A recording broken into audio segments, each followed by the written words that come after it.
વલસાડ જિલ્લાના પોલીસ મથકોમાં ખાલી પડેલી જગ્યાઓ પર કુલ 79 પોલીસ જવાનોની આંતરિક બદલી કરવામાં આવી છે. ઘણા સમયથી અન્ય પોલીસ મથકે બદલી માટે વારંવાર રજૂઆત કરવા છતાં બદલી થતી હતી. વલસાડ એસપી કરણરાજ વાઘેલાએ એક સાથે 79 પોલીસ જવાનોની આંતરિક બદલી કરતા પોલીસ જવાનોમાં ખુશીનો માહોલ જોવા મળ્યો છે. પોલીસ જવાનોને પોતાની પસંદગીના પોલીસ મથકો મળતા પોલીસ જવાનોની કામગીરી વધુ સુધરશે. વલસાડ જિલ્લામાં આવેલા અલગ અલગ પોલીસ મથકોમાં મુલાકાત દરમિયાન ઘણા પોલીસ મથકોમાં ફરજ બજાવતા પોલીસ કર્મીઓ પરિવારની સાથે ઘર નજીકના પોલીસ મથકોમાંથી બદલી માટે રજૂઆતો કરી હતી. ઘરથી પોલીસ મથક સુધી આવવા અને જવા માટે 1 કલાકથી વધુ બાઇક ઉપર આવવું પડતું હોય છે, જેને લઈને પોલીસ કર્મીઓ કંટાળી જતા હોવાથી પોલીસ જવાનો કામ ઉપર જરૂરી ધ્યાન આપી શકતા ન હોવાનું ધ્યાને આવતા વલસાડ જિલ્લામાં તમામ પોલીસ જવાનોને બદલી માટે અરજીઓ મંગાવવામાં આવી હતી. ધરમપુરના મનહરઘાટ પાસે તાલુકાની આંગણવાડી મહિલા કર્મચારીઓએ ભેગા થઈ પડતર માંગણીઓના નિરાકરણ માટે 2 દિવસથી હડતાલ ઉપર ઉતર્યા છે. ગુજરાત રાજ્યમાં છેલ્લા ઘણા વર્ષોથી આંગણવાડી કર્મચારીઓ દ્વારા સમાન કામ સમાન વેતનની માંગણી કરી કાયમી કર્મચારીઓને મળતા વેતન સહિતના લાભો તેમને આપવામાં આવે તેવી માંગણી કરી વિરોધ પ્રદર્શન કરવામાં આવી રહ્યો છે.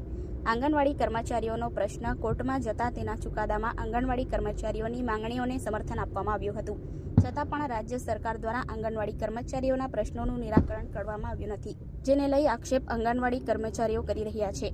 ગુજરાત આંગણવાડી કર્મચારી સંગઠન અને ગુજરાત આશા એન્ડ હેલ્થ વર્કર્સ ઇન્ડિયનના નેજા હેઠળ રાજ્યમાં આંગણવાડી કર્મચારીઓ દ્વારા વિવિધ પ્રશ્નોના મુદ્દે રાજ્યવ્યાપી હડતાલ પાડી પ્રદર્શન કરવાનો કાર્યક્રમ યોજાયો હતો, જે અંતર્ગત ધરમપુર તાલુકાની આંગણવાડીમાં ફરજ બજાવતી 200થી વધુ મહિલા કર્મચારીઓ ધરમપુર શહેરના મનહરઘાટ પાસે ભેગા થઈ કાયમી નોકરી, પેન્શન, પગાર ધોરણમાં વધારો, તબીબી લાભો આપવા તેમજ આંગણવાડી મહિલા કર્મચારીઓ પાસે કરાવવામાં આવતો સ્ટેશનરી અને મોબાઈલ ફોનનો ખર્ચ તેમજ સરકારની પોષણયુક્ત આહાર યોજનાના ભાવમાં વધારો સહિતની માંગણીના મુદ્દે સૂત્રોચ્ચાર કરી વિરોધ પ્રદર્શન કરવામાં આવ્યું હતું.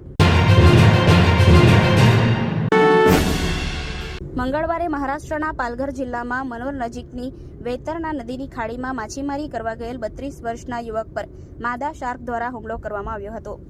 200 કિલોથી વધુ વજનવાળી શાર્કે યુવકના પગનો લોચો કાપી દીધો હતો. ઇજાગ્રસ્ત યુવકને સેલવાસની વિનોબા ભાવે હોસ્પિટલમાં સારવાર અપાઈ રહી છે, જે ઘટનાએ સમગ્ર પંથકમાં ચકચાર જગાવી હતી. તો સ્થાનિક લોકોએ તે બાદ વન વિભાગ અને પોલીસની મદદથી શાર્કને પકડી લીધી હતી. જોકે પાણીની બહાર આવતા શાર્ક મૃત્યુ પામી હતી, જેના પેટમાંથી 15 બચ્ચા પણ નીકળ્યા હતા. પેટમાંથી બહાર કાઢેલ તમામ બચ્ચાઓની લંબાઈ 32 સેન્ટીમીટર છે અને દરેકનું વજન 5 કિલોથી વધુ હતું.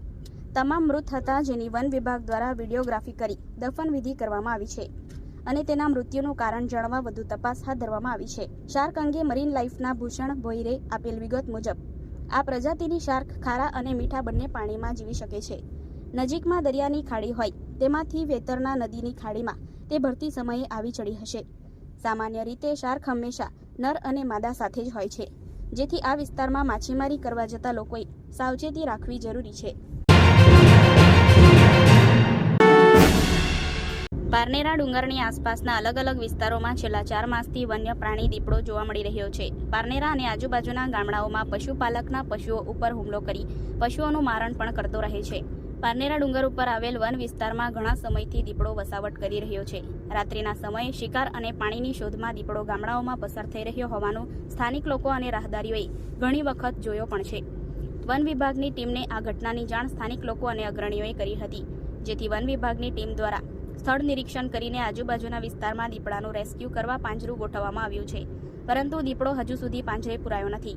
વલસાડ તાલુકાના પારનેરા ડુંગર ઉપર આવેલ માતાજીના મંદિરે દૂર દૂરથી વલસાડ જિલ્લા સહિત આજુબાજુના વિસ્તારમાંથી શ્રદ્ધાળુઓ આવતા હોય છે, જેથી પારનેરા ડુંગરની તળેટી વિસ્તાર નજીક આવેલ અતુલ ગ્રામ પંચાયત દ્વારા પારનેરા ડુંગરના રસ્તા ઉપર સહેલાણીઓ અને શ્રદ્ધાળુઓની સુરક્ષા માટે બેનર લગાવવામાં આવ્યા હતા.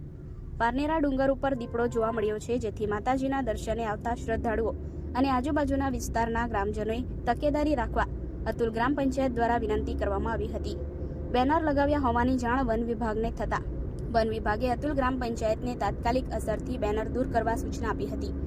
વન વિભાગની મંજૂરી વગર કોઈપણ બેનર ન લગાવવા સૂચના આપતા વિવાદ છેડાયો છે. હાલ અતુલ ગ્રામ પંચાયત અને વન વિભાગની ટીમ વચ્ચે વિખવાદ ઉભો થયો છે.